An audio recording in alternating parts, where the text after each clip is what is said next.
बांग्लादेश का ब्लैकआउट, उस्मान हादी की मौत और भारत के खिलाफ महासाजिश।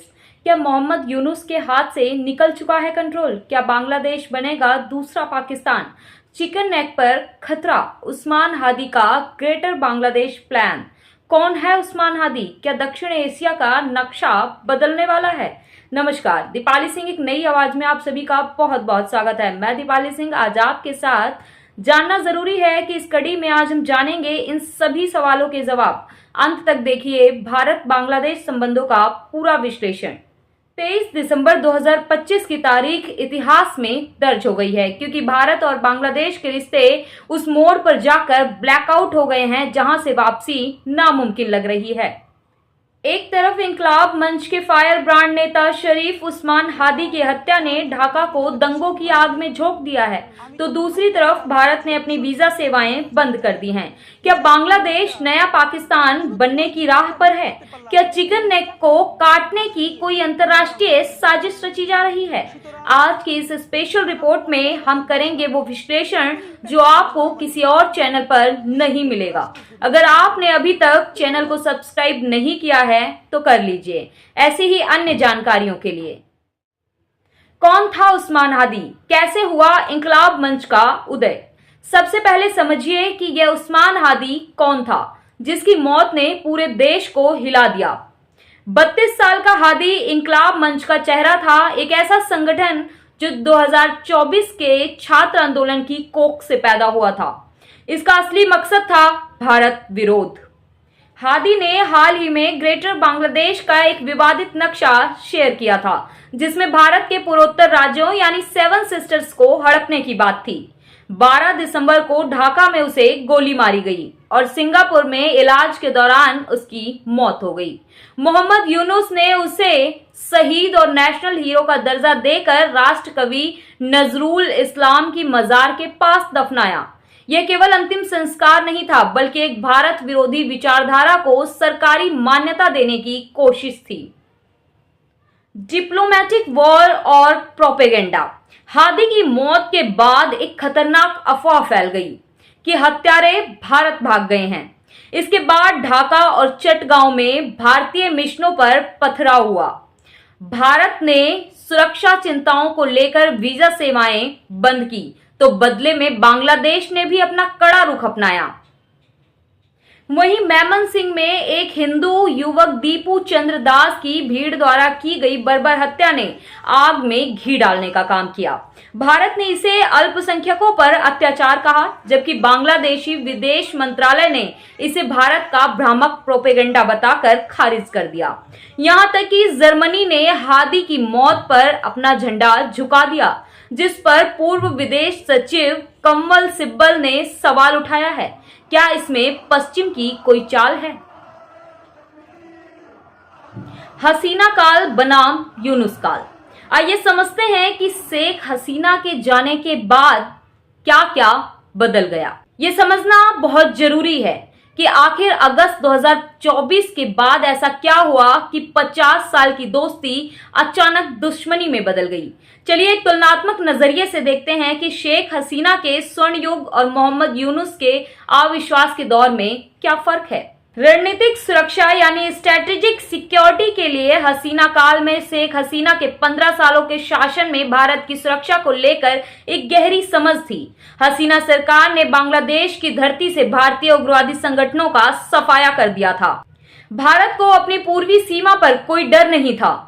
यूनुस काल में आज इंकलाब मंच जैसी ताकतें खुलेआम भारत के चिकन नेक को काटने की धमकियां दे रही हैं। कट्टरपंथी संगठनों को एक तरफ से फ्री पास मिल गया है, जो भारत की आंतरिक सुरक्षा के लिए एक जलता हुआ टाइम बम है।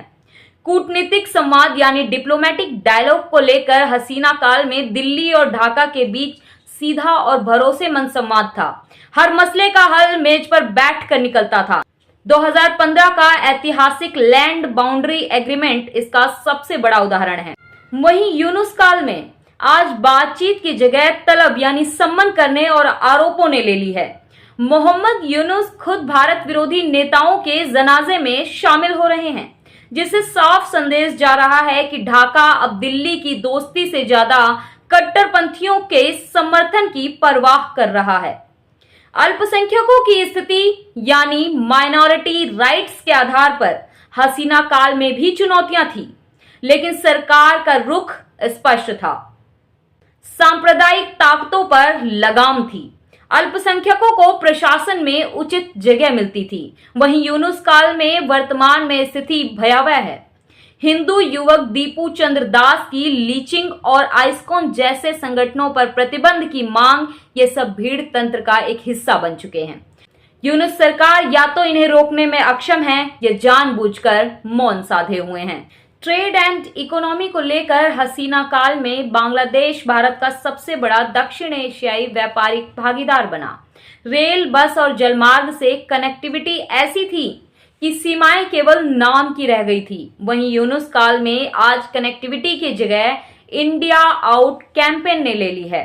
भारतीय उत्पादों का बहिष्कार किया जा रहा है और वीजा सेवाएं पूरी तरह से बंद होने के कगार पर हैं। इससे दोनों देशों की अर्थव्यवस्था को अरबों का नुकसान हो रहा है। द बिग डेंजर, संक्षेप में कहें तो जहां शेख हसीना काल में बांग्लादेश भारत का रणनीतिक साझेदार था, वहीं मोहम्मद यूनुस के दौर में वह एक रणनीतिक चुनौती बनता जा रहा है। क्या ये बदलाव केवल घरेलू राजनीति है या इसके पीछे कोई ग्लोबल प्लेयर है? यह सोचने वाली बात है। शेख हसीना ने भारत से चेतावनी दी है कि यूनुस सरकार के तहत बांग्लादेश अराजकता की गर्त में जा रहा है। यह पड़ोसी देशों के लिए टाइम बम है। चिकन नेक और रणनीतिक खतरा। अब बात करते हैं उस खतरे की जिससे हर हिंदुस्तानी को वाकिफ होना चाहिए।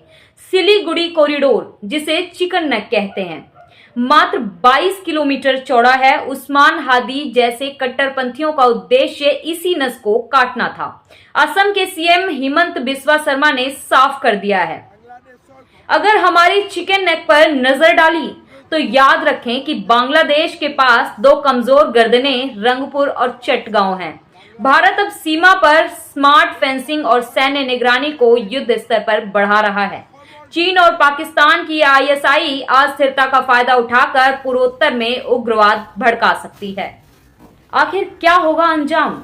12 फरवरी 2026 को बांग्लादेश में चुनाव होने हैं, लेकिन सवाल यह है कि क्या ये चुनाव निष्पक्ष होंगे? ढाका में प्रथम आलो और डेली स्टार जैसे मीडिया संस्थानों को जलाया जाना संकेत है कि वहां भीड़ तंत्र का राज है। भारत के लिए ये वेट एंड वॉच का समय नहीं है। रूस ने भी अपील की है कि तनाव कम किया जाए, लेकिन क्या कट्टरपंथियों के दबाव में दबे मोहम्मद यूनुस ऐसा कर पाएंगे? अगर बांग्लादेश अस्थिर होता है तो इसकी आंच पूरे दक्षिण एशिया को झुलसा देगी। क्या आपको लगता है कि भारत को बांग्लादेश के साथ अपनी नीति और सख्त करनी चाहिए? क्या यूनुस सरकार जानबूझकर भारत विरोधी ताकतों को बढ़ावा दे रही है? अपनी राय कमेंट्स में जरूर शेयर करें। इस वीडियो को शेयर करें ताकि देश की सुरक्षा से जुड़ी ये जानकारी हर किसी तक पहुंचे। ऐसी अन्य जानकारियों के लिए दीपाली सिंह एक नई आवाज को सब्सक्राइब करना ना भूलें। नमस्कार।